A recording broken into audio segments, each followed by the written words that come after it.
We're starting Kufi Beis Halachid Alf. The Mechaber says, Pasha Yisroel shall fall over Kechavim. If we have Pas Yisroel that a goy baked, below Chitud Yisroel or below Kisem. Okay, so we have food which is bishul, which is Pas Akum. Okay, it's not Pas Palter, just plain old goy built in, and What's so the food is Pas Palter and Pas Akum. It's something we discussed earlier. And I'd rather not do it right now. I'm happy to tell you afterwards. Okay, so we have pas. The food is not kosher. Okay, everyone agrees that this is not kosher. Issur, so the food is issur. The issur is v'nu lev kichavim, and you're now to sell to a guy.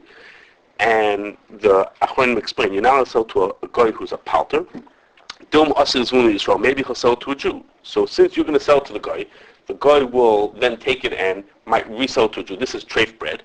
People buy bread assuming that it's kosher, because in those days it was just made of flour and water. What was there to it?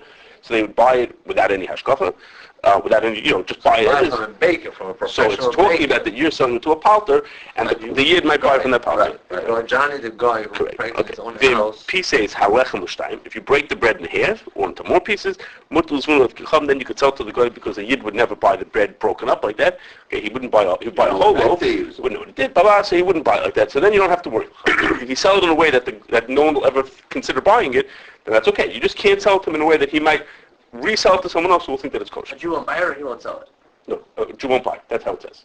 The same would be true if your way also. If it would be like a guy would buy such a bread, but Jews wouldn't ever touch such a bread. Croutons would be included according to the little Why pieces is that are that? there. Because people, no, the Yid won't buy it. Croutons they might buy. Okay, I got it. is it they're not going to buy it because since it's broken, that's the simon to know that's... No, I don't know. Jews just don't buy broken bread. Unappetizing. No. Jewish women don't buy that They're bread. suspicious of the kashrus of it. Once it's broken up, they're suspicious of the kashrus of it. Why? This was it. Why broken bread more? I don't remember why. Because of the knife. Okay. The Ramah says, and the Ramah says, any other bread that's treif, the same thing. That's also. And therefore there's a minhag shloliknas chatichas pasman of kechavim. Therefore we don't buy slices of bread from a guy. The chashirin shem he pas Issur machalo Yisroel kach. Maybe he told him sliced up, and therefore so it's the same kind of thing. Okay. So you see that, and people will buy it. Then the minhag is not to buy it. So that's a question. Which one came first? Okay, whether the first it came, no one would buy it, and therefore that was the idea. Okay. However, it's not relevant. Is this case now that the general case we're talking about? Is it going baked the bread? Yes. And there was no Jew involved. Right. That's correct. So the bread is pas akum. Okay. Now, how did the Jew get a hold of the bread that he's making? So that's what the Mechaber said. It was the Jew's own bread, and the guy baked it. It was his own bread. A mistake. Right. The person It's like in a restaurant, by mistake, you have a loaf of bread or you have food, and instead of the mashgiach turning it on, the guy went ahead and jumped ahead and turned it on and cooked it. And got a problem. That's I think why the Mechaber says. I know the Achronim talk about it, but I think why the Mechaber says partially wrong. It was his own bread. By mistake, the guy came and baked it. So, you're stuck with it. Right? You're stuck with this. Right? It doesn't mean partial. It means Jewish bread. I'm skipping a lot of things that go on in that child. Okay. Now, the Pesach Tshuva asks on this question. He said, where does this din come from? Okay. So this din comes from Gemara and Pesachim. Okay, it's at this time of the year, which is, that says that if you have wheat, a boat full of wheat, and it sank, okay, so it's soaked with water, and it's possibly chametz. So the din is you're now allowed to sell that wheat to a guy, because that guy might then resell to a Jewish person. He'll just buy, kernels of wheat are assumed to be not chametz. In those days, they considered to be not chametz. The yid might buy it and make matzah out of it. So therefore, you're now allowed to sell it to him, because he might resell it. So just like the Gemara says now to that for that, so too here we have a different trade food, the same thing. Well, case like that also. Beggars are shatnez. Very, the Gemara says that also. Good. So the kash the Pesach Tshuva asks is that those cases like shatnez or cases of wheat are cases where it's an Issur D'oraisah. The food that you're selling is Issur D'oraisah. It's chametz or it's klayim or it's other cases like that. That it might be Issur D'oraisah. He says, how do you know that you have to be choishish for that by a case like ours where it's only Issur D'rabannan? And the difference would be it's only a possibility that a Jew will buy it. So something that he might be over on the D'oraisah, but something that he might be over on the D'rabannan, maybe it shouldn't be so serious. It's not for sure that he's going to eat it. So he asks that kasha, and so the Pesach Tshuva says he thinks it's a better right. There's another Gemara that says the same case about the kernels of grain that got soaked in wine. That was stam yain, which is Issur D'rabannan. So he thinks there would have been a better right from that case, because in that case the Gemara is saying by Issur D'rabannan, it's only stam yain, and still you're not allowed to sell it. So you see, you have to be chosh even to that far. Okay. Now, what? Okay. Now, the wine might be even more common because that might come also from the. Well, it's also it's chasness, but it's also. Okay, so our din is talking about this Issur to sell something in a way that might lead someone to be over an Issur somewhere down the road. Okay, and I'm gonna basically digress from Pas Yisrael to talk about that concept about such a thing as Issur to sell food to someone that might potentially lead to an Issur down the road. Which is negay very much to what we do. And I'm going to use examples from that are negay to us rather than this Pas Yisrael, which is not such a It's like the vendors practical. at baseball games. That what? If you sell Selling hot selling dogs. hot dogs, not going to make a bracha, things like that. Forget bracha. It's related a little bit to that, but bracha is like for individuals. But yes, that's it. Who's not going to make a bracha? He's saying is So that if you sell if you food sell, at a sporting event, so if someone's Jewish, they're not going to make a bracha. he's saying that he's The buyer is not going to make a Right. bracha. But he's mentioned, we're going to get to that case at the very end. There's a din in Shulchan Aruch that you're not allowed to give food to a person who won't make a bracha on it. You're not allowed. Okay. What about selling even? So the selling, I'm going to skip the scale. That's not for now. I'm not doing the selling case. I'm Right. talking about we will get to the case about the bracha. I wasn't, okay, we're going to get to it. I mean, everybody make a bracha. Okay, so the Issur, yeah, that's correct. I can tell what he said. The Issur that we're talking about is broadly called Lifnei Iver. Okay, Lifnei Iver is an Issur D'oraisah, which is, the Gemara says, you're not allowed to do Lifnei Iver to cause someone to possibly do something that they didn't really want to do. Okay, for example, like doing an Avera. Okay, and it applies to Jews and to non-Jews as well. To be over the Issur of Lifnei Iver, to make them, if you lead them to make a bad decision. Okay, the Gemara's example of Lifnei Iver, one is by giving wine to a Nazir, that's a Jew, and one is giving Eivim and Achai to a guy. Okay, that's one of the Gemara's cases. Okay, the Ran says, so it's even by a guy, it's the same thing applies. That's the Issur D'oraisah. And we'll get to an Issur D'rabannan in a little while. And what I want to focus on is that there are two big exceptions to the Issur D'oraisah. Okay, there are two big exceptions to why you would not be over the Issur D'oraisah. Just, Sure. Abram Menachai. I don't remember. Is it when the animal's still alive that taking a bite of the meat, or even after the animal dies, as long as you took it off while it was alive? I don't know. Oh, because I thought I didn't understand. Don't know. But the Gemara just mentions it as a case. Whatever the din is that you're not allowed to do. Okay. Okay, so the Gemara is like this. The Gemara says, you're not allowed to give a cup of wine to a Nazir. Okay, he's not allowed to drink wine. You're not allowed to give it to him. And the Gemara says that Issur, the Issur D'oraisah, only applies in a case where the Gemara's words are, if it's Trei Iver D'Nahara. It's on two sides of a river, which means like it's an over-dramatization of the fact that if not for you, the Nazir couldn't get the wine. He's on the other side of the river. If you didn't pass it across to him, he couldn't get it. That's when there's an Issur D'oraisah. But if the Nazir is on the same side of the river, so to speak, as you, meaning he could just pick up the cup by himself, then you're not over any Issur D'oraisah by handing him that cup of wine. How far does that go? What do you mean, how far does that go? Like, If you have a hot dog on the table. Let's say, okay, you could, let's say that you're, right, so, let's say like, Let's go to the next town. You want to yeah, go to I the mean, next how far town? is it, let's say it's for 3 miles away. So you bring it to him, but theoretically he could have gone himself, or someone else could have brought it to him. It's still, like, Okay, so I'm How not immediate- sure. how Okay, immediate does that have to be? so the question of if he could get it someplace far away, I mean, how immediate, Proximity. how much of a tircha does he have to go through to get it? That's not considered. that's good. It's a good question. I don't know the answer. It's a good question. Okay. But Good question. it's a good question. Okay. I like it. So Shai, take this. What happens if the I don't have such as big of a case as you, but what happens if the Nazir is on the same side of the river? He's on the other side of the river, but there's 3 people standing on this side of the river who could all pass it in. So you say, so should we say that he could get it without me because Chaim could give it to him, and he could get it without, and Chaim could say he can get it without me because David could give it to him. So would you say that if the Nazir is on the other side of the river, but I'm not the only one who can give it to him, so should we say that it's considered that there's another way for him to get it because Jews or Another venue. so I would another venue for him to get it. okay, so the Mishnah Melch says, this is what David is being right Yeah. says. He just doesn't want to tell us that he knows it. And Mishnah Melch says that the Mishnah Melch says it depends. If all the people are Jews, so then all of them are like sort of in the same boat. Jews can't give a Nazir wine because they're going to make him do an Issur. So he basically has no way to get it without one of us being over on the favor. So it's considered there's no way to get it. And if anyone gives it, it's Lifnei Iver. But if one of the people is a guy, so that person has no qualms about giving him the wine, so then he really has a way to get it. What basically he could, instead of reaching it for himself, his friend will give it to him without being Arbenius. Okay, so it depends if he has it available from a Yid. The only ways to get it is from a Yid. That's considered there's no way to get it, and it is Lifnei Iver, and if there's no way, if there's a guy who could give it to him, then it's okay. So what's an example of that? If you have a supermarket wants to sell broccoli, okay, and selling it to people who might not be, who aren't aware enough that they have to check the broccoli before they eat it. Okay, so they aren't aware enough that they have to sell it. So, if there's another supermarket down the block, if Dominic's sells broccoli also, that a guy is selling it, then the Yid is not over on Lifnei Iver if he sells him the broccoli, because it's available down the block by the guy. Okay, I know, but we're not finished yet. Okay, it's available down the block. It's available down the block from the guy. But if the only people in town who sell broccoli are Yidden, or who would sell broccoli are Yidden, then it is Lifnei Iver, because the fact that it's available by the other Jewish merchant is the same Issur, the same kind of Issur you wouldn't be allowed to do. Okay. Would it change anything if the guy on the other side of the river had a rowboat?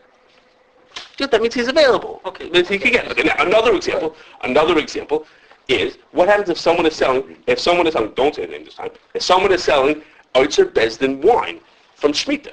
Mm-hmm. He's selling Shemitah wine to people who don't know anything about what you're supposed to do with Shemitah wine. Okay? So he says, well, the food is kosher and you could buy it. But the people who are buying that wine have no way to get it except from Jews. Who else sells Issur Bezdin Shemitah wine except for Jewish people?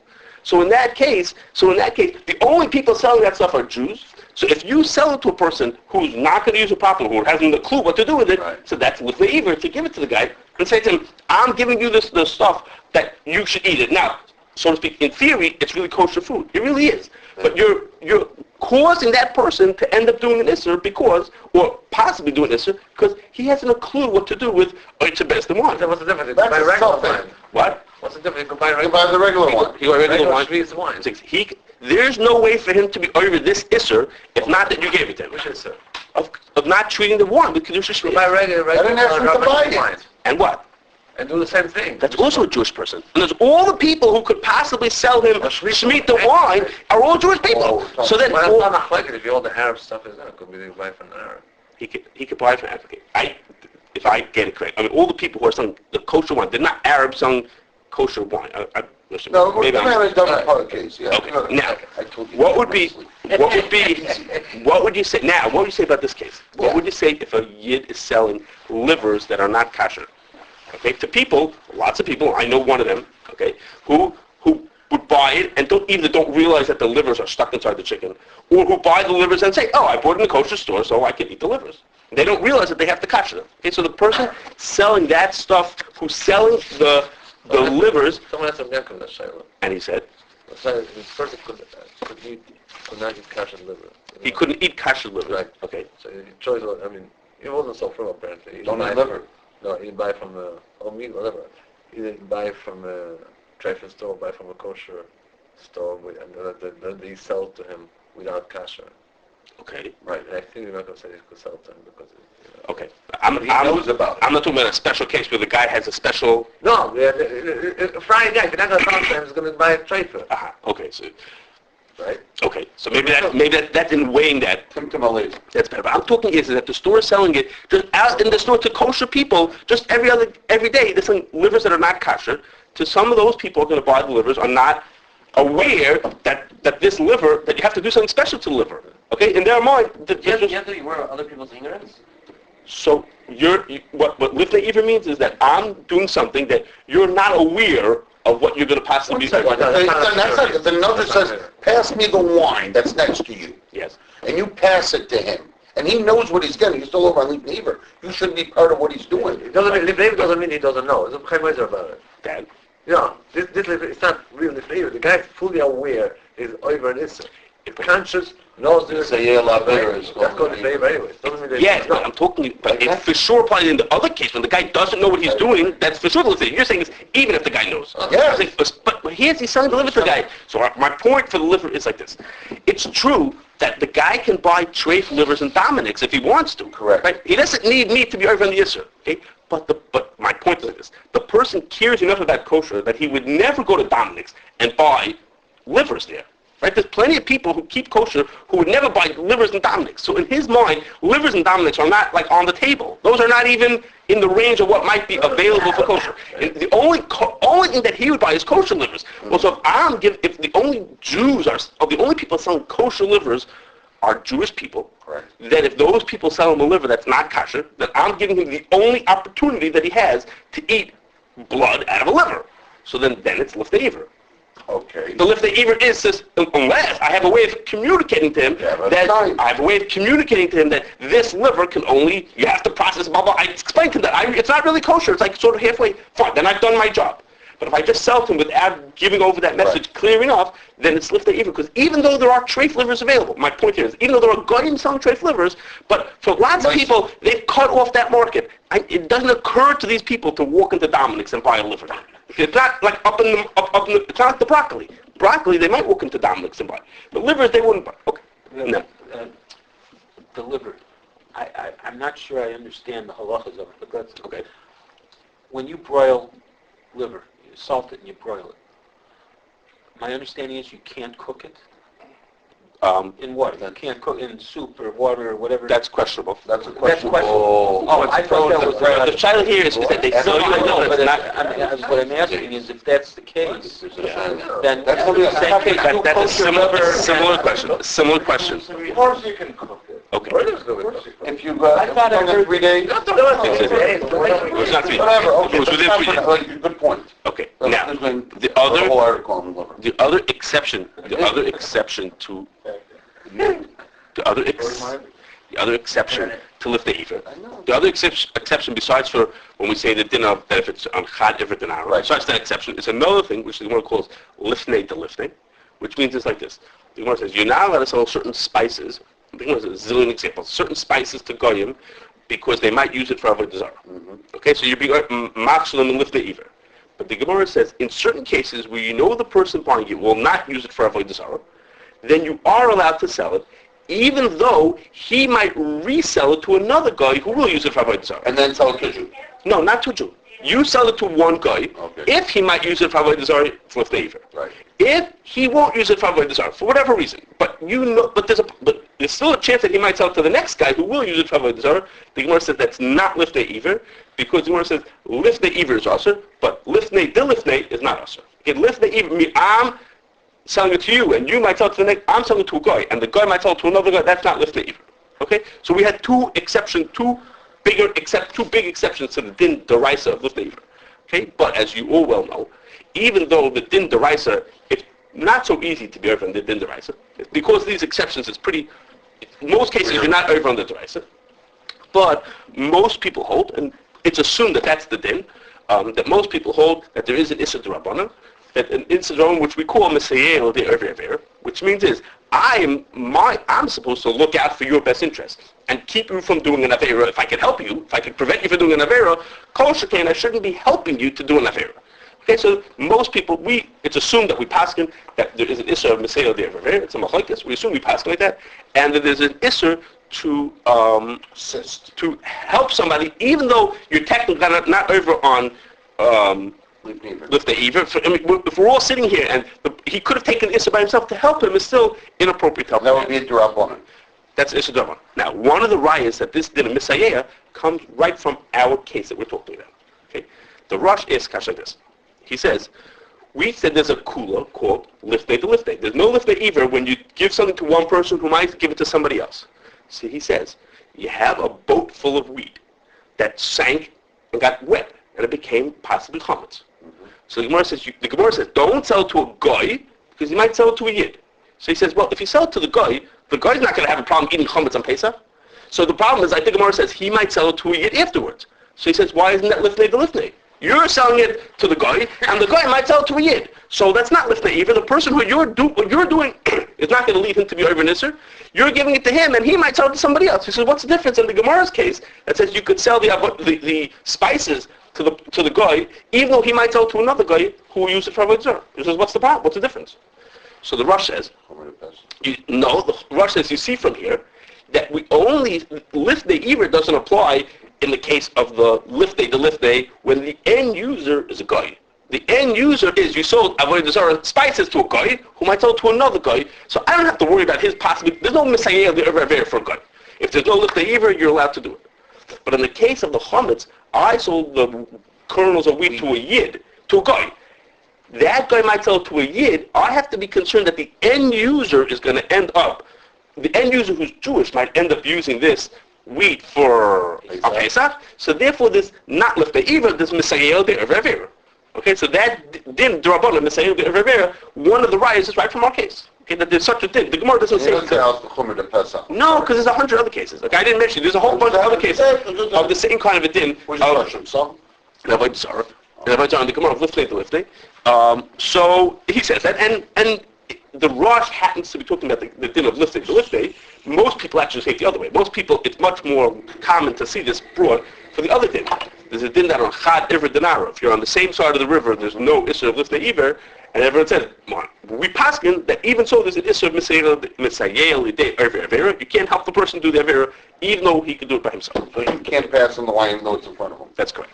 Now, the Rosh says, so the Rosh I just said to you, makes the point that this din of Messiah D'oraisah doesn't apply to a guy. Right, that's the point. I have to worry about Lifnei Iver, but I don't have to worry about this Messiah, which is sort of like a higher level, have to be, overly concerned about you. That doesn't apply to a guy. So the Shach says, Imkain, not only doesn't apply to a guy, it applies, I'm saying it the way the Douglas Rav explains it over there, it applies to any person who I think doesn't care about doing the mitzvah. If I have a person who's a mummer, I have a person who's going to do it even if I would tell him, that food is trade for you, okay, he's going to eat it anyhow. If I have a person like that, the din of Messiah D'oraisah doesn't apply. The din of Lifnei Iver applies, meaning if he has no other way to get it except for me, I can't give it to him. But if he can get it himself, or he has another option to get it, but he is going to eat it no matter what. He wouldn't care. If I would tell him, don't eat it, he won't care. That the whole din of Messiah D'oraisah doesn't apply. Okay, just like the Rosh said by a guy doesn't apply, by these kind of people who won't listen to me anyhow, I don't have to be worried about this din either. I'd be allowed to sell to them. That's what the Shach says. The Magen Avraham argues. The Magen Avraham in the Magen Avraham says that does not agree with that. The Magen Avraham says you're not allowed to do that. Okay? We'll see more on this in a second. Okay? But that's how the Shach talks. The Shach says that if you're giving it to a person who will anyhow not care whether even if you tell him it was us, he wouldn't care. And it's not Lifnei Iver, it's just Messiah. Messiah doesn't apply to that kind of person. Okay. So now, so back to some of our cases. We had the case, we mentioned broccoli. Okay, you're selling broccoli to a person who is not aware enough of what he has to do to check it and make sure that there are no bugs in it. He'll just assume it looks clean and he'll just eat it. Okay, so there might not be Lifnei Iver because he could go to Dominic's and buy the same broccoli, but Messiah there would be because I'm helping him do this Avera, and he's a person who potentially, if I would have said to him, if I would sit down with him and say to him, that there are bugs in broccoli, I'll spend a few minutes showing you where they are and how to check and this, that he would be, he would listen to me, so I can't sell it to him because I'm helping him do an Avera. Now he could do it himself. So he could have bought it himself in Dominic's, so there's no Lifnei Iver, but there is Messiah, and that's why we don't sell broccoli. That's why we wouldn't sell it fresh like that, because we're helping the person do an Avera, even though he has a different way of possibly doing it. Okay, what about another example? Yes. That's an example? Yes. So let's say you're at a dinner. We put out washing stations. And I'm telling you, 99.9% will not wash. But maybe if I sat down with them and explained them the halacha, they would wash. Okay. So maybe I shouldn't go ahead and serve bread at a party because I'm being nichshal. You're being machshel. Well, being nichshal by being machshel. It's an adjective. Yeah, go on. Okay. That they're going to be eating without washing or making a bracha. Okay, so I'm going to ask you to hold that for a second. Yeah, but it could be at a different time. Chemical malara. No, I didn't mean that, but we'll hold a second. Okay, now another example. Let's say I make a dairy bread mix. Okay, you're not allowed to make milk with bread. Okay, I make a dairy bread mix. Okay, we want to give hashkach on the dairy bread mix. Okay, so now the person who buys that dairy bread mix, first of all, can make dairy bread by himself, right? Because it's not Lifnei Iver.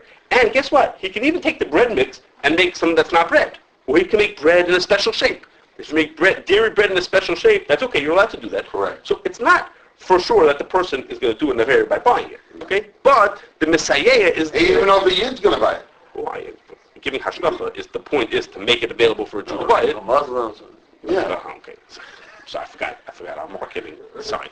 Okay. So then, there's potentially Messiah in that case. Okay, now, I have to tell you, hashgacha might be more complicated than what we've been talking, because when a person sees a hashgacha, when a person sees the hashgacha on the package, a lot of people just like turn off, and everything is mutter now. Once it has hashgacha... We're not doing anything. We're not doing anything. We're not selling it to them. But we're... The lift. No, Messiah, but the Messiah to help a person do an affair, that we are doing. We're, of course, because the person would walk in the store, wouldn't see the symbol on it, wouldn't buy this package, because I have... Very indirect help. Okay. I open the door to the supermarket, I open the door for a person, that's what I'm saying. I'm coming. At that point, I come to in 1 second. You have a good point. I didn't think of it in that angle. I'm actually about to say that. I wasn't thinking of it in connection to hashgacha. You're saying hashgacha is indirect. Yeah. I'm not convinced it's so indirect. Okay. Now, what I want to come to is, there's two other potential kulas about when you don't even have Messiah. Okay, when you don't have Messiah, and I want to use an example we just recently heard, we just talked about, that'll help us understand these two kulas, which is, the case of a caterer who has a kosher and a non-kosher business. Okay, now, when you have a caterer who has two separate businesses, that's not the same building. There's two issues with a caterer who has two businesses. One issue is, how do we make sure that he doesn't take stuff from the treif side and bring it to the kosher side? Okay? How do you make sure his kosher is really kosher? Okay, put that shiloh aside. We're not talking about that shiloh. But there's another shiloh, which is, what happens is that invariably, if there's a person who has two businesses, he is connected to both businesses. People have 1,000 ways how they conjecture in their mind that the treif food is really kosher.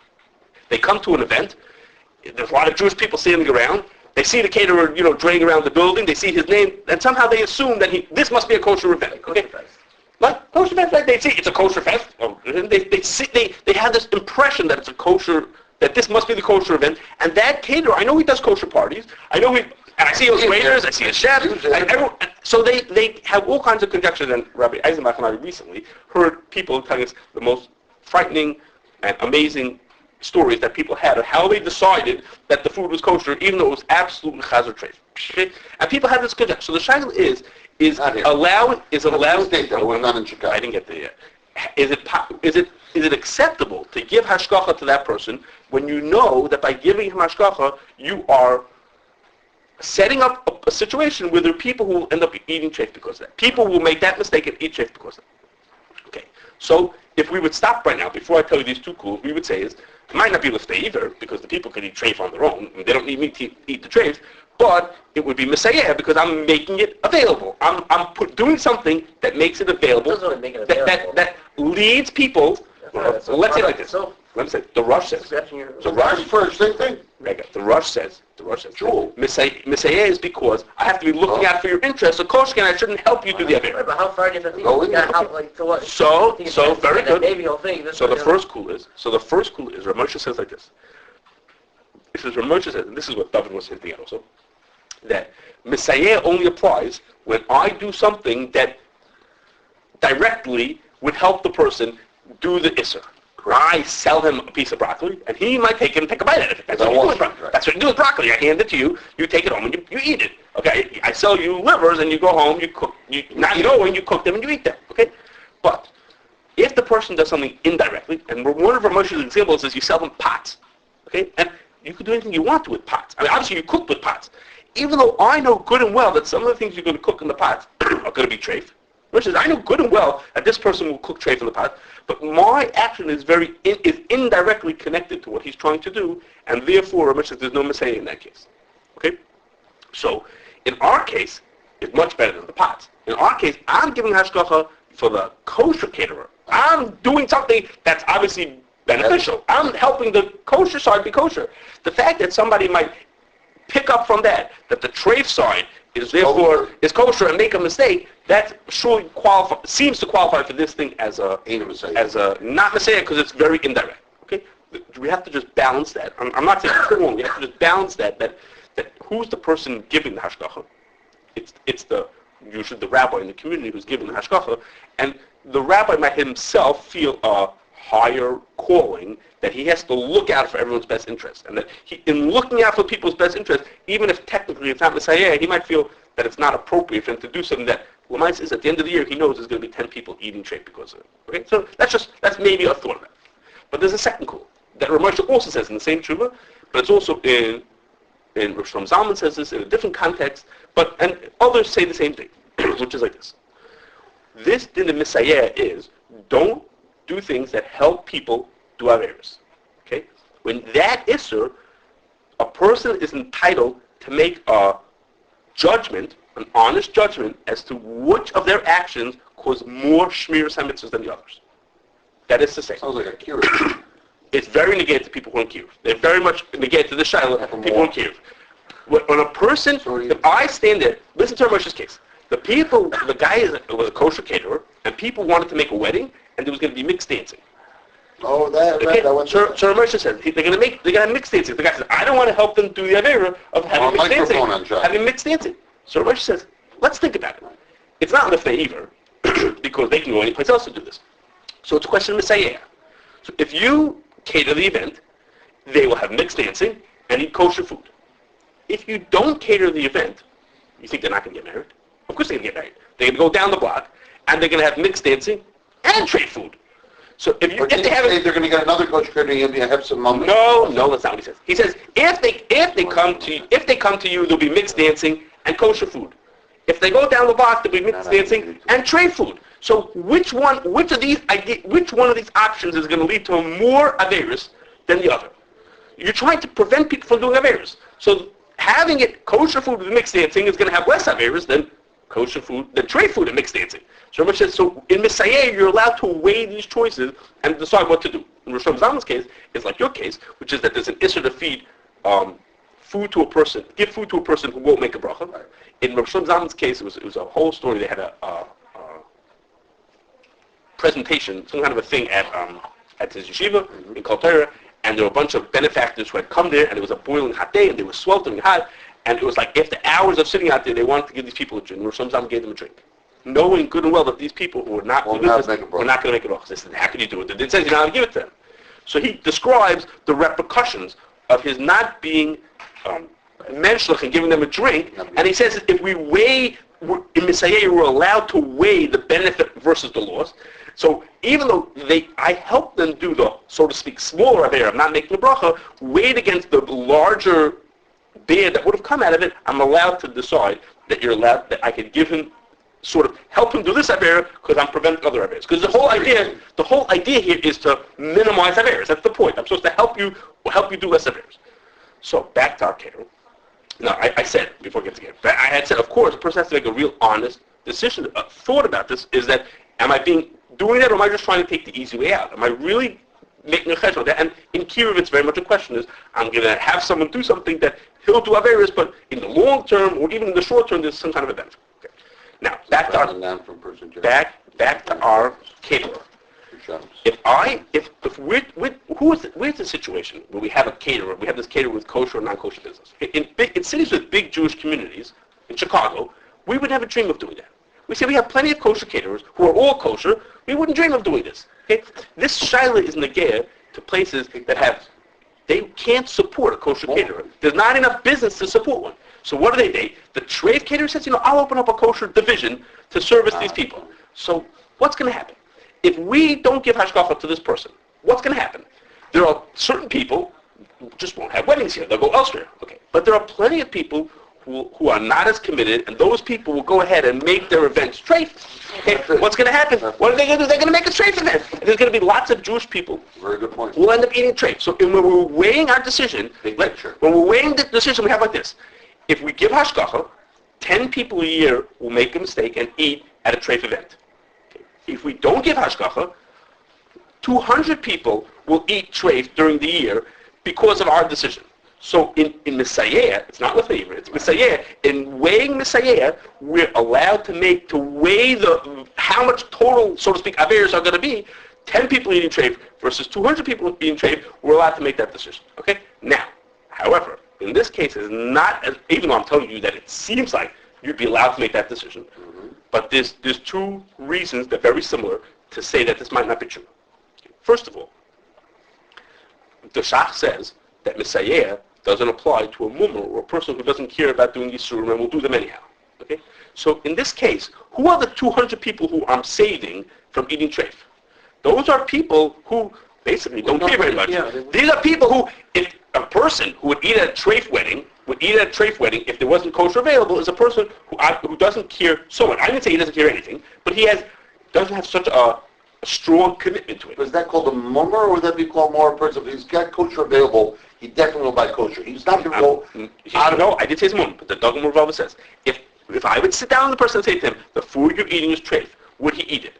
Uh-huh. And yeah, he would. I'm telling you, he's sitting at a wedding eating treif food. Uh-huh. He's not you. If you were invited, You like you're the just shop. going to go. Yeah, He's the guy who would eat it. So if that person for that doesn't count, is it right to say his Averis I'm weighing against the other guy's Averis? His guy sort of doesn't count for Messiah. Okay. Secondly, maybe more importantly, is the cases of Moshe and from Zalman, all these cases are, it's supposed to be a Traeger about it, all these cases are where, let's take the case of the mixed dancing.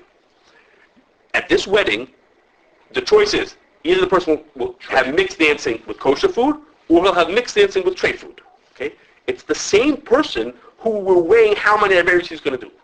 But in our case of a caterer, it's not the same person. So the 10 people who will eat treif, who will mistakenly eat treif, might be 10 very committed people who would never come to eating at a treif event if we let it go on. So maybe we're making it worse for them. Well, right. So for that person, we're making it worse. Are we allowed to make a cheshbon not for you individually? Ramesh says, I can give you this person a cup of water, because for him, he'll end up doing less averos if he doesn't make a bracha today. But in this case, I'm saying your eating treif I'm letting you eat treif so that those people who don't care about I don't even forget about that. They don't get that. Those people won't eat treif. So am I entitled to make that cheshbon? So even though we're seeing that in Messiah I'm allowed to make a cheshbon, we haven't yet seen that I'm allowed to make a cheshbon. Don't make a cheshbon on my cheshbon. You eat treif so that I can save you. Okay. Right. Don't make a cheshbon on my cheshbon. I have to just say, okay. Even though I'm saying that, the other side to this other side is that there isn't a person in front of us. There isn't a guy in front of us. I'm saying, Chaim, you eat treif, so Shmerel, you'll eat kosher. No. You're looking at the big picture. You say, in my community, if I give the hashgacha, 200 people will eat treif. If I don't give the hashgacha, then 10 people will eat treif. So I'm not. It might. Won't eat treif. So I'm saying those people are not. For sure, it might happen. It might happen. It might happen there. If you do it like you said, it might happen. But you know for sure, these 200 people will eat treif. Like you said, so you have to do shikol hadas. In this, so I'm bringing up the point that we see in a number of these achronim that in Messiah there is room, so to speak, to make cheshbonos. Not in Lifnei Iver, but in Messiah there's room to say if it's not Lifnei Iver, then there's room to say I can weigh the amount of averis being committed by my two decisions, and then help the person do one avera, because in total I'm helping. The net result is less averis. And obviously there's a lot goes into such a cheshbon. A lot in this decision. There's more to this than we're talking about, so to speak, from the technical halachic side.